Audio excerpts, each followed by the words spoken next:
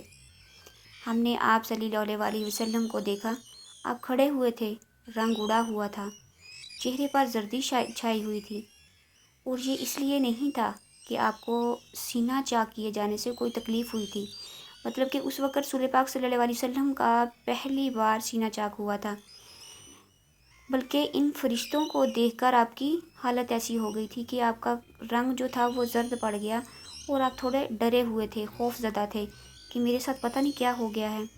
حلیمہ سعدیہ رضی اللہ تعالیٰ عنہ فرماتی ہیں ہم نے آپ سے پوچھا کیا ہوا تھا؟ آپ صلی اللہ علیہ وسلم نے بتایا میرے پاس 2 آدمی آئے تھے، انہوں نے سفید کپڑے پہنے ہوئے تھے، اور وہ دونوں مطلب کہ وہ کون تھے؟ جو 2 آدمی آئے تھے وہ کون تھے جنہوں نے سفید کپڑے پہنے ہوئے تھے؟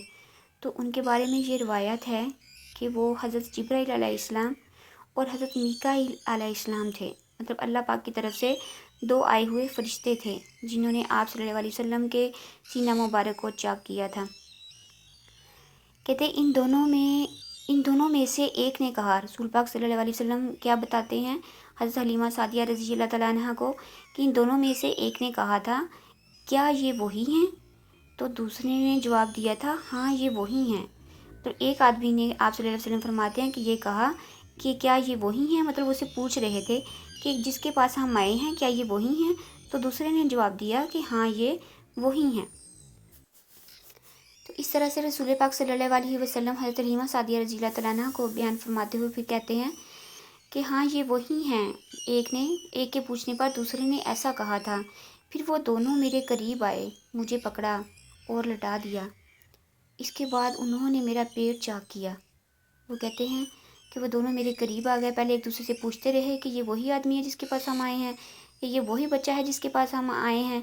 تو دوسرے نے کہا ہاں یہ وہی ہے، پھر وہ میرے قریب آ گئے اور انہوں نے مجھے لٹا دیا اور پھر انہوں نے میرے پیٹ کو چاک کر دیا۔ اس میں سے کوئی چیز تلاش کرنے لگے۔ آپ صلی اللہ علیہ وسلم حضرت حلیمہ سعدیہ رضی اللہ تعالیٰ عنہ کو کیا بتا رہے ہیں کہ وہ میرے پاس آئے، انہوں نے مجھے لٹایا، میرا پیٹ چاک کیا اور پھر اس میں سے کوئی چیز تلاش کرنے لگے، آخر انہیں وہ چیز مل گئی اور انہوں نے اسے باہر نکال کر پھینک دیا۔ میں نہیں جانتا وہ کیا چیز تھی۔ اس چیز کے بارے میں دوسری روایت میں یہ کہا جاتا ہے کہ وہ چیز انسان کے اندر ایک کالے رنگ کا مادہ ہوتا ہے جس سے شیطان اپنے وسوسے اندر ڈالتا ہے، تو رسول پاک صلی اللہ علیہ وسلم کے اندر سے وہ نکال دیا گیا۔ دوسری جگہ پہ کہتے ہیں اس کی روایت ملتی ہے کہ وہ سیاہ رنگ کا ایک دانہ سا تھا، یہ انسان کے جسم میں شیطان کا گھر ہوتا ہے۔ استغفر اللہ استغفر اللہ۔ اللہ پاک ہم سب کو بھی شیطان کے تمام وسوسوں سے بچائے اور اللہ تعالیٰ کی فرما برداری کرنے کی توفیق عطا فرمائے، ہمارے پیارے آقا حضرت محمد صلی اللہ علیہ وسلم کے صدقے میں آمین۔ اور شیطان انسان کے بدن میں یہیں سے کہتے ہیں اپنا اثر ڈالتا ہے۔ تو حضرت جبرائیل علیہ السلام اور حضرت میکائیل علیہ السلام آئے، آپ صلی اللہ علیہ وسلم کو الٹایا، آپ کا سینہ چاک کیا اور وہ کالے رنگ کا سیاہ رنگ کا جو مادہ تھا، دانہ تھا، وہ نکال دیا۔ حضرت حلیمہ رضی اللہ تعالیٰ عنہ فرماتی ہیں پھر ہم آپ کو گھر لے آئے، اس وقت وہ میرے شوہر عبداللہ بن حارث نے مجھ سے کہا حلیمہ مجھے ڈر ہے کہیں اس بچے کو کوئی نقصان نہ پہنچ جائے، مطلب وہ خوف زدہ ہو گئے اور ڈرنے لگے کہ کہیں اس بچے کو کچھ ہو نہ جائے، اور پھر ہم اس کے والدین کو کیا جواب دیں گے، کیونکہ ایسا کسی عام بچے کے ساتھ ایسا نہیں ہوتا کہ کوئی آئے اور ان کو لٹائے اور پھر ان کا پیٹ چاک کرے اور اندر سے کچھ نکالے اور پھر کوئی نظر بھی نہ آئے، تو کیوں نہ ہم اسے اس کے گھر والوں کے پاس پہنچا دیں۔ اس لیے اسے گھر والوں کے پاس پہنچا آتے ہیں۔ تو میں نے کہا ٹھیک ہے، پھر ہم آپ کو لے کر مکہ کی طرف روانہ ہوئے۔ حضرت سلیمہ کہتی ہیں ہم مکہ کی طرف چلے گئے۔ جب میں مکہ کے بلائی علاقے میں پہنچی، مطلب اس کے اندر چلی گئی، باہر کا جو علاقہ تھا، بلائی کہتے ہیں باہر کے علاقے کو، وہاں پہنچی تو آپ صلی اللہ علیہ وسلم اچانک غائب ہو گئے۔ اور پھر حضرت حلیمہ سعدیہ رضی اللہ عنہا فرماتی ہیں کہ میں حواس باختہ ہو گئی کہ پتہ نہیں آپ کہاں چلے گئے ہیں۔ تو نیکسٹ ہم لیکچر جو ہے وہ اپلوڈ کریں گے، مزید اس کی آگے آپ کو تفصیل بتائیں گے انشاءاللہ۔ یہ آپ لوگوں کا اپنا چینل ہے۔